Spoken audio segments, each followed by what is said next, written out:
Welcome to Life at Home. I'm Dr. Steve O'Brien. As a child psychologist, I've been interested in developing a more contemporary way to obtain an understanding of how children perceive their family life. Let's walk through Life at Home so you can become familiar with how this tool can assist you in your work with children and families. Press Begin, then select and enter a 4-digit security PIN or passcode. Your passcode protects the potentially sensitive and confidential information within your device, so store it securely for future reference. Be aware that if you lose or forget your passcode, you must re-download Life at Home, which will cause all stored data to be deleted. Next, tap Add on the upper right of the profile screen. Then enter the child's name, gender, which includes person for youth who may not identify as male or female. Then select the month and year of the child's birth, choose an ID for reference purposes, and then tap Enter. On the next screen, the child's name will be highlighted, so simply press Next on the lower right side. You will then see the prompt, Tap here to get started. Once you tap Add, place the tablet in the child's view or simply hand it to them. Then instruct the child to press Go to begin the process. Tap the sound icon at the top of the screen should you or the child wish to turn off audio instruction. Otherwise, Life at Home will guide the child with both text and audio prompts. You have many options regarding how you frame the initial prompt of, let's make a picture of your life at home, depending on your professional needs and the needs of the child. Refer to the text version of the tutorial by tapping the T icon for suggested alternative prompts, as well as for additional guidelines and uses for Life at Home. After pressing Go, the child is asked, Who's first?, which refers to the initial person the child chooses to identify. In general, the Go icon is pressed by the child to advance to the next screen, although at some points the screen will advance once a choice has been selected. Younger children may need guidance or clarification and may prefer that you type for them. If children ask about who they should name first, invite them to start with either themselves or anyone else they wish, but comment that pets can be added later. The child is then asked to select a figure. If the child asks about gender, it may be helpful to tell them that the first row of figures is female, the third row is male, and the middle row can be either or just a person. The child then taps a primary feeling associated with that person.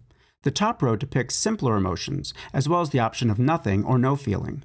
Use judgment to determine how much explanation a child needs in order to understand and select the most suitable primary emotion for the person. The child then selects a secondary emotion, which in some cases may be the same as the first. Note that the two expressions will rotate on the face of the figure, with the primary one having a slightly longer duration than the secondary emotion. From this point, the child can continue to add another person, view the family members they've included so far, or move on to the next step when all figures have been selected by pressing That's Everyone. The child is now able to select pets.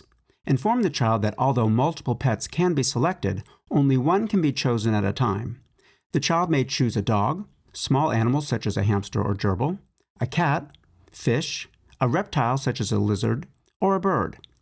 After naming the pet, the child once again selects a primary and secondary emotion for the pet, which will float and rotate to the right of the figure. Keep in mind that children may assign emotions to pets that they actually experience themselves. Once all pets are chosen, the child is asked, How many bedrooms are in your home? Young children may need assistance with this question, and children without a formal bedroom in their home can be asked, How many rooms do people sleep in at your home? Each option corresponds with a particular floor plan. 1- and 2-bedroom floor plans include 1 bathroom, while 3-, 4-, and 5-bedroom plans include 2. Additionally, all floor plans include a kitchen dining area, a living room, and a home office or computer room. There are also 4 boxes to the far right of the house labeled Other Places. These places can be identified by the child as any other area or location, whether within or outside of the home, and whether real, imaginary, spiritual, or otherwise. For example, children may wish to label a place as an additional room, as outside or in the yard, as school, as another family member or friend's home, as a parent's workplace, or perhaps as heaven. The child simply taps a box and is then asked to name the place. Since only one figure can be placed within each box, you may need to encourage the child to label 2 boxes with the same name in order to put 2 figures in the same location. After all figures are created, the child is instructed to put everyone in your home.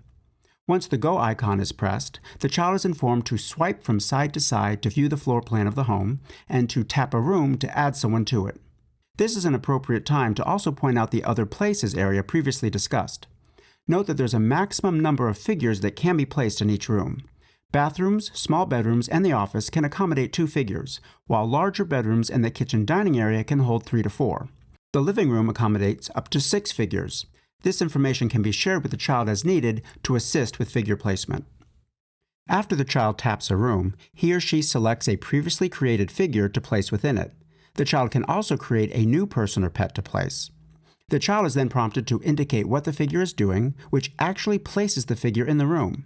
Note that once a figure is placed, the action is listed under the name of the figure. Should a child wish to move a figure to another room, the desired room is tapped, the figure to be moved is selected, and the action or behavior is typed again. If a child wishes to place the same figure in 2 or more locations, encourage the child to create duplicate figures so this can be accomplished. In addition, if a child wishes to change the floor plan before or during figure placement, tap the back button at the top of the screen. A cautionary prompt will appear confirming that the child wishes to select a new house. If figures have been placed, inform the child that the new house will be empty. The child can then resume placing figures. Once a figure is placed, children are able to record a voice and/or type thoughts for the figure. If a voice recording is chosen, you or the child taps the microphone icon, and the child simply speaks to the screen once the icon begins to blink. Younger children may need a more obvious prompt to begin speaking, such as raising your thumb when the icon begins to blink. You or the child presses the microphone icon again or the done icon once recording is completed, or to re-record. If Type Thoughts is selected, you or the child uses the keyboard to type what the figure is thinking as described by the child. Many children will enjoy or even prefer using the colorful array of emoticons, which can be accessed by pressing the smile icon on the lower left of the keyboard. After a voice recording and/or thoughts are completed, a thought bubble will appear to the left of the figure. Tapping the bubble will display the thoughts and/or the Play Recording tab for playing the voice recording. Should the child wish to change and/or add a voice or thought, instruct them to tap the figure itself, which will enable these options.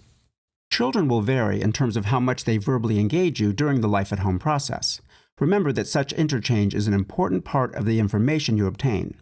You may also wish to access the Emotions Reference Table by tapping the excited expression at the top of the screen next to the audio icon. Doing so may be a useful way to facilitate discussion of thoughts and feelings and to assist in providing feedback about the child to parents or other professionals. After all figures are placed in the home and in other places, and when all voice and thought recordings are completed, the child can press All Done at the top right of the screen. This leads to 3 final prompts for the child: the selection of climate, music, and the opportunity to note any additional thoughts or feelings. There are 5 weather options: sunny, sun with clouds, rain, rain with lightning, or clear night. After pressing Done, the child chooses one out of 6 musical selections, each with a certain emotional tone: happy and upbeat, calm and soothing, melancholy, apprehensive, stressful, or fearful, fast-paced and hectic, or intense anger or fear. A musical note icon will appear at the top of the screen once a melody is selected, and tapping it mutes the music, which is necessary to hear the voice recordings later once you retrieve a stored house scenario. Use care in deciding whether it's contraindicated for younger, more emotionally fragile, or possibly traumatized children to hear all 6 melodies, particularly selections 4 and 6. If you suspect a musical selection could trigger emotional distress in a child, you're advised to press X and skip the music option. Next, you or the child presses All Done, which brings up the final prompt: is there anything else you'd like to share? Consider gently encouraging the child to share any overall thoughts or feelings about family and the life-at-home process, which can be voice recorded or typed by you or the child.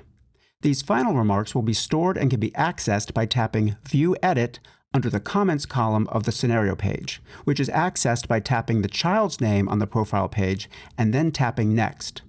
Once final comments are noted, the process is complete. Should the child press All Done on the final screen, the initial screen of the application is displayed. The home scenario and final comments are now stored. Again, you can access the scenario by entering your passcode, which should be done out of the child's view, tapping the child's name on the profile page, tapping Next, and then tapping the numbered scenario. You can also enter your own notes and behavioral observations by tapping View Edit under the Comments column on the scenario page. Noting the child's remarks during the process, as well as your initial prompt to the child, are likely to be useful. Be aware that multiple scenarios can be added to each child's profile, so it is not necessary to re-enter the same child's identifying information. Simply tap Add on the scenario page to do so. So that's it for the basics of operating Life at Home. However, please refer to the text tutorial for additional information you may find useful. Thank you for considering Life at Home for your professional use. I sincerely hope you find this tool enhances your work in improving the lives of children and families.